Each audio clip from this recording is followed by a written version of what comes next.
At the beginning, I would like to thank Professor Hani Hafiz, Dr. Ayman Rifai, and all the organizers for this beautiful meeting.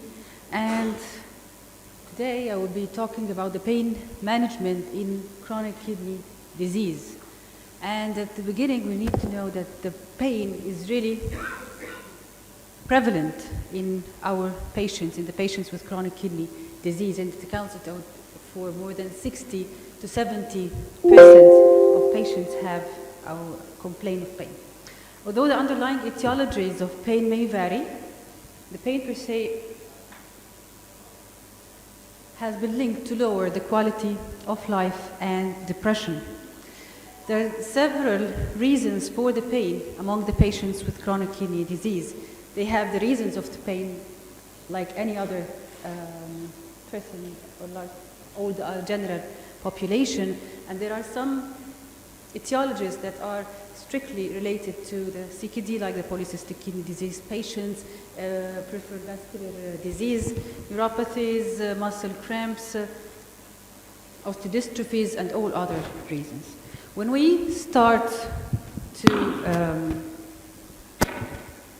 manage pain in the CKD patients, we have at the beginning to differentiate between the acute pain and the chronic pain. If I'm going to give the patient analgesia just for 3 days or for a week, it's different than giving analgesia on the long term. So to define acute pain, it's the pain that typically persists for less than 3 months, and usually it do not progress, and that it tends to respond well to analgesia. On the other hand, the chronic pain, which are painful conditions that persist for more than 3 months, and usually they do not respond well to the analgesia. We have to analyze first the nature of the pain. Not all the pain types are treated the same way. The severity of the pain, and of course the severity of the kidney dysfunction.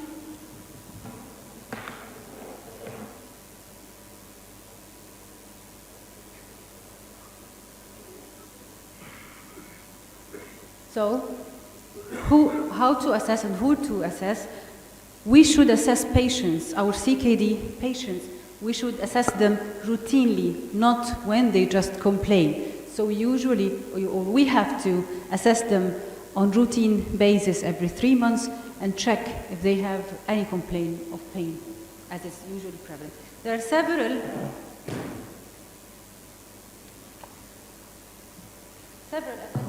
tools that are available to assess the patients with chronic pain, and there are 8 tools that are specific for the kidney patients that we can use. And this is one of the examples that gives a score for the pain intensity. It has the pain, the tiredness, and all the other complaints or symptoms that could be accompanying the pain.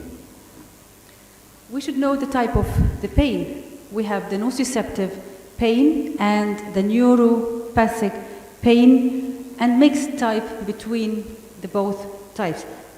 And in our CKD patients, most of them have the mixed type. So what's nociceptive pain? It's any pain that results from tissue damage in the skin, in the muscle, and other tissues. It's like a sharp knife-like pain that's felt at the site of the damage, and it usually tends to respond well to the analgesia. Neuropathic pain, that we all know, it results from the damage to the nervous system, and it may be felt site distant to the damage according to the distribution of the nerve. It's burning, shooting, and electrical pain, and usually this type of pain responds poorly to analgesia and requires long duration of pain management. In the general population, when we start to treat pain, especially the chronic pain, we have to approach it on different ways, with the physical medicine, exercising, stretching, behavioral medicine, neuromodulation, interventions, and surgical intervention if it is required. and the pharmacological approach should be the last. But of course, in our patients, most of the physical and the other would be difficult due to the frailty of the chronic kidney or the dialysis patients, but still we have to approach the other options, and we have to discuss with the patients the pain, the intensity of the pain, and what are the goals that we are going to reach. And sometimes we are not able to cure the patient completely, but we can decrease the intensity of the pain, and patients should be aware of this. So the optimal patient outcomes often results from the multiple approaches utilized in concert and coordinated by a multidisciplinary team of pain specialists. So now, our main concern today is about the pharmacological approach, and we have 5 principles of pain management within the context of advanced kidney, chronic kidney disease. It should be by mouth. It's preferably to be by mouth, by the oral route. In some patients, especially patients on dialysis, they prefer to have it after the dialysis or IV, but this can cause more complications and maybe more addictive. So it's preferable to be by mouth. By the clock, meaning by the clock that if the medicine should be taken every 6 hours, every 8 hours, then the patient should be receiving the medication on time and not when the pain starts. By the ladder, that it should be gradual. We start with one medicine, one type or one class of analgesia, and then we move to the other or to the third if needed. For the individual, everything should be tailored according to each patient, and we have to give attention to the details and to the side effects that happens to the patient later on. This is the ladder pain management. This is supposed to be for the general population, that in the mild pain, we start with one type of analgesia, and usually it's the non-opioids, plus or minus an adjuvant, like we will talk later on. And then, if the pain is severe or the patient is not responding to the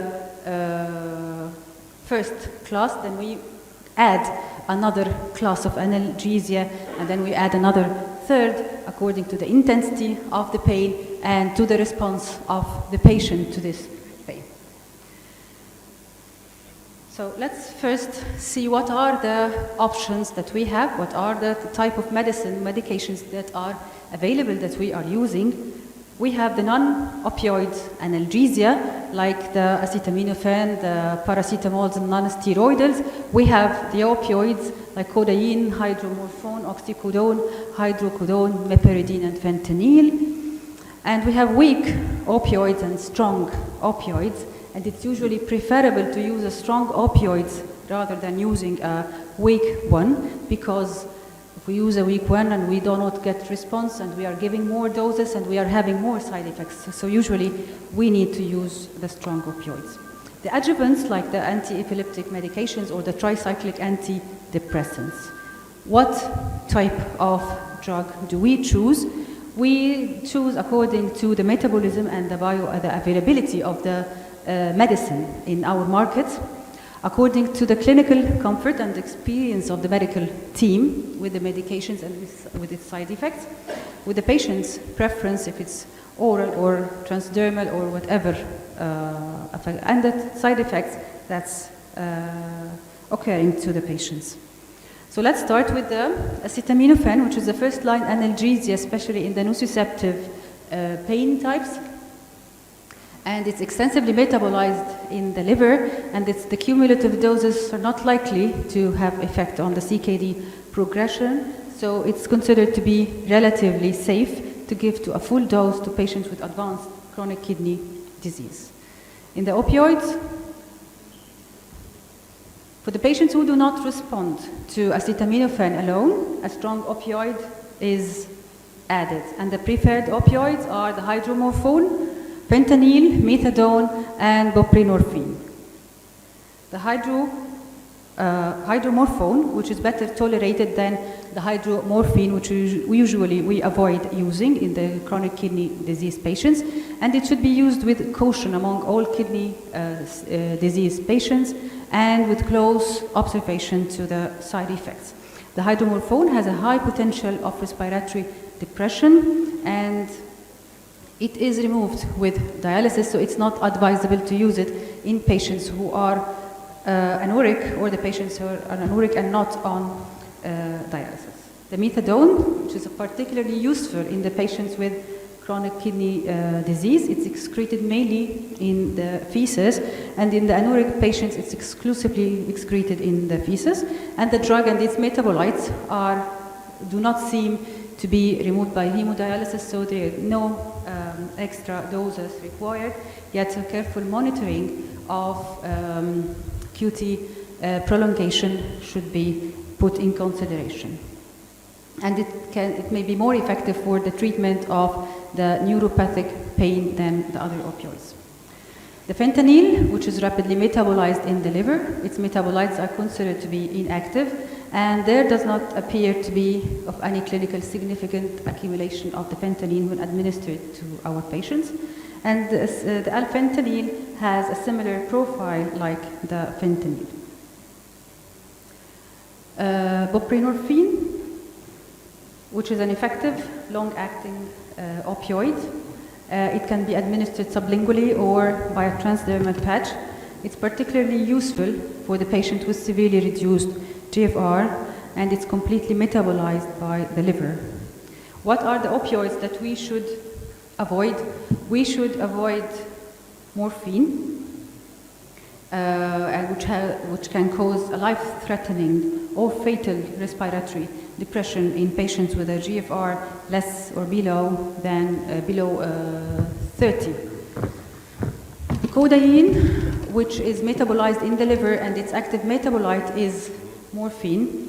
The percentage of the conversion of codeine to morphine in individual patients is highly variable due to the genetic polymorphism of the CYP2D6 gene, and it can result in life-threatening or fatal respiratory depression. The tramadol is metabolized in the liver, and it has an unpredictable bioavailability due to the genetic polymorphism, and 90% of the tramadol and its metabolites are excreted in the urine. So even low doses of tramadol among patients with advanced chronic kidney disease may cause significant side effects, including central nervous system depression. The oxycodone we avoid due to the risk of the respiratory depression, yet sometimes it can be used as a second-line agent if the others have failed to manage pain. Meperidine or patidine is contraindicated in all patients with chronic kidney disease. It's metabolized in the liver to active metabolites which have a pro-convulsive activity.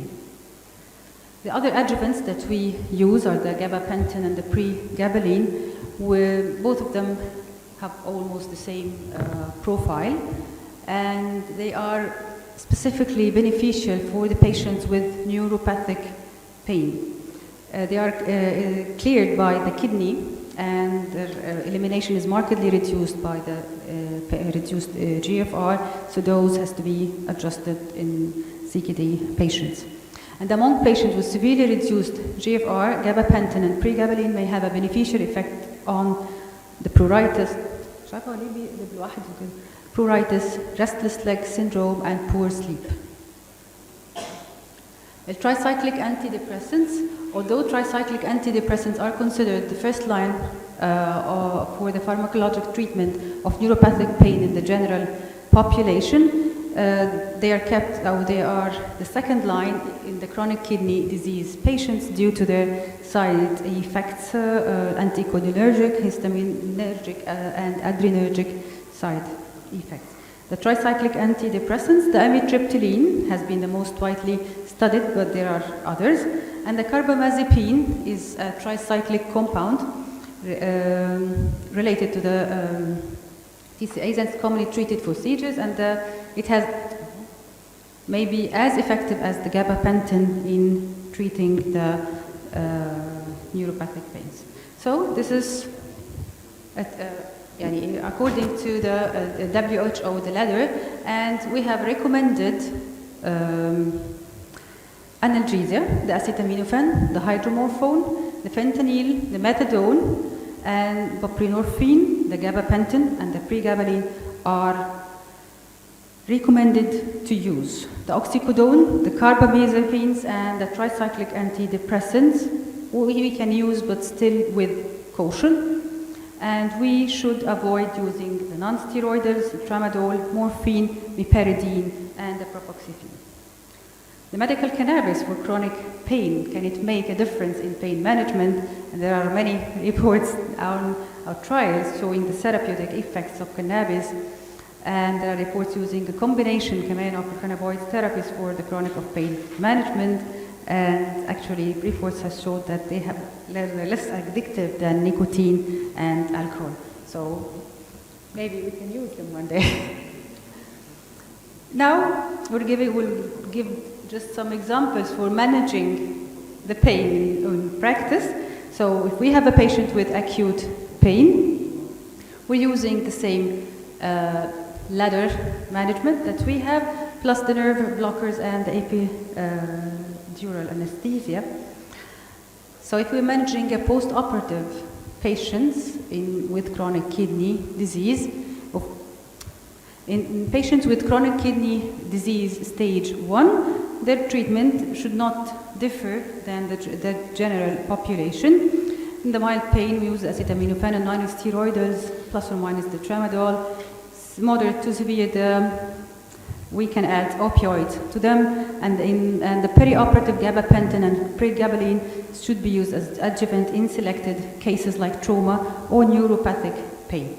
In stage 2, we try to avoid the non-steroidals, but they are still, we can still use them, but as a third option. In stages 3 and 4, we should avoid non-steroidals, and we can use acetaminophen, tramadols, and opioids. In patients of the dialysis, on dialysis, peripheral nerve block whenever possible, and we should take care with epidural,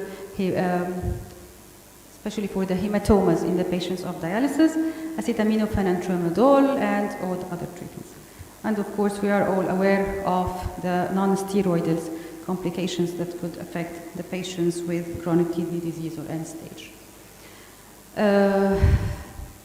This table just shows all the medications that we have mentioned, and with all the dose adjustments according to the stage of the chronic kidney disease. Like we have seen, we can see here the pregabalin, the gabapentin, and the dose should be reduced according to the level. In the chronic pain, we should differentiate between the nociceptive and the neuropathic pain. So if we're managing a patient with a nociceptive, lower, just a tissue injury, we start with the acetaminophen, and if it's ineffective, we add an opioid like the hydromorphone, fentanyl, methadone, or buprenorphine. If in chronic neuropathic pain, we start with the gabapentin or pregabalin, and then we switch to the tricyclic if not responding. Then we can add acetaminophen and an opioid at the end. Management of the chronic mixed types, we start with the acetaminophen plus the gabapentin or the pregabalin, and if it's ineffective, we add an opioid. And I will end with this slide showing a comparison between the neuropathic and the nociceptive pain. And the trial of each step should take between 1 to 4 weeks before progressing to the next step and evaluating the patient's response. Thank you very much.